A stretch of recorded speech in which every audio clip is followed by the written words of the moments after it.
Phil Mickelson's team just called a misconduct investigation a lie. 3 clubs, a resurfaced photo allegation, and 1 sentence in their own denial that isn't actually a denial at all. Because just weeks after reports surfaced that Mickelson had quietly left 1 private club under a cloud, a new story broke naming 3 clubs, not 1.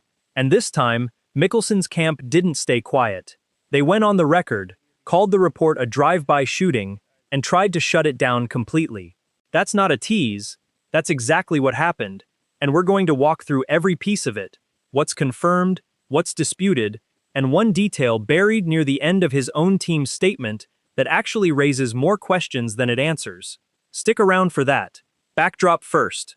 For most of his career, Mickelson was the most beloved player in golf. Lefty, the guy who signed every autograph, the emotional major wins, the friendliest superstar the sport ever had.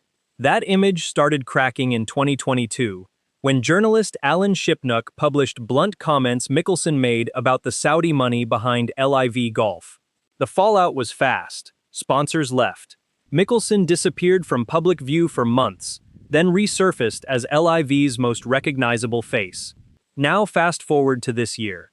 Mickelson has barely played. A vague family health matter kept him out of the Masters, the PGA Championship, and the US Open. Then, over the summer, reporting emerged that he'd quietly left a private Southern California club after a female employee accused him of non-consensual physical contact. That story alone was enough to dominate golf media for a week. The clubs came first, and there were 3 of them, not 1. A new investigation, published by Scratch Golf, went much further than earlier reports. According to that account, Mickelson didn't leave 1 club under pressure. He left 3: the Farms Golf Club, the Madison Club, and the Bridges. Sources at the first 2 clubs told Scratch that his personal conduct is what drove those departures. The same June reporting that first surfaced the Farms incident said he'd been told to leave over alleged inappropriate physical contact with a female employee there. That's escalation number 1. Here's where it gets messier. Ashley Perez's account resurfaced next, and it went further than before.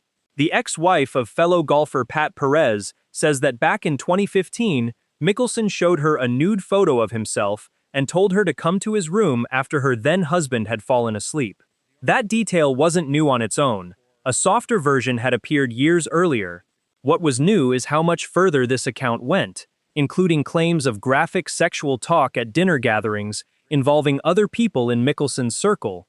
The report also suggested his wife, Amy Mickelson, played a role in pushing him out of those clubs, an implication his team would specifically target in their response. So that's the shape of it. 3 clubs, not 1. A resurfaced photo allegation with new detail. And now his wife's name pulled directly into the reporting. Mickelson hadn't even responded yet. When he did, his team didn't play defense quietly. They went on offense, and this is where the story actually turns. Mickelson's representatives issued a statement dismissing the entire report as an anonymously sourced, drive-by shooting, accusing the reporter of building a compelling, clickbait narrative over an accurate one. That's a direct, on-the-record swing at the credibility of the outlet itself, not just the claims. The statement made a specific, checkable claim. Mickelson has never been expelled from a golf club, and his membership has never been revoked by a golf club. Every departure, his team says, was his own decision, made voluntarily. That directly contradicts the sourcing in the original reporting, which described club insiders pointing to his conduct as the reason he left. Then his team went further, specifically defending Amy Mickelson. They called the suggestion that she orchestrated any of his departures false, describing it as anonymous speculation from people with no first-hand knowledge, and argued she's a private citizen who should never have been pulled into this at all.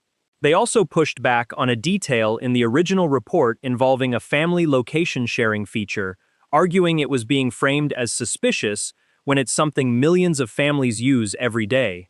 Here's the detail that changes how you should read all of it.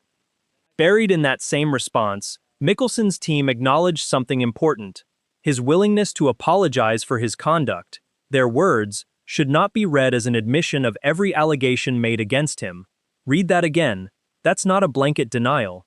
That's a statement that concedes some of this happened, disputes the rest, and asks the public to sort out which is which on his say-so alone.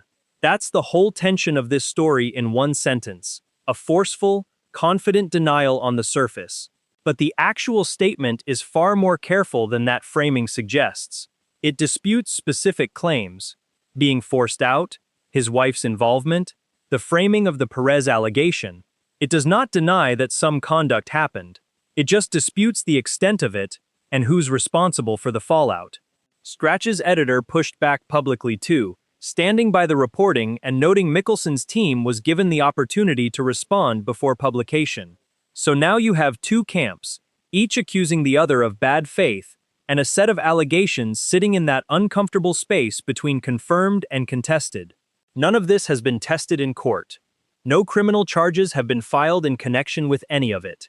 This is reputational and civil territory, disputed on the record by both sides, and it's not close to resolved. And all of this is landing at the worst possible moment for Mickelson personally. He's 56 now. His 5-year major exemption from the 2021 PGA Championship has expired. He's barely played competitive golf all year.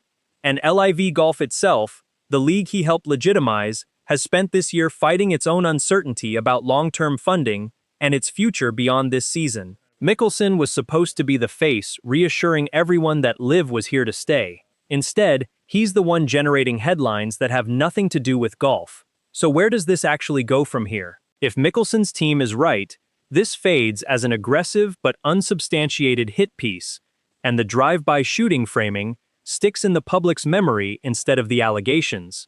If Scratch's sourcing holds up under further scrutiny, this becomes something Mickelson can't outstatement his way through, no matter how forcefully his team pushes back. We'll keep tracking both threads as more comes out. Subscribe if you want those updates the moment they land, and drop a comment. What do you think actually happens here? Does this blow over as a media dispute, or does new reporting surface that Mickelson's team can't spin away?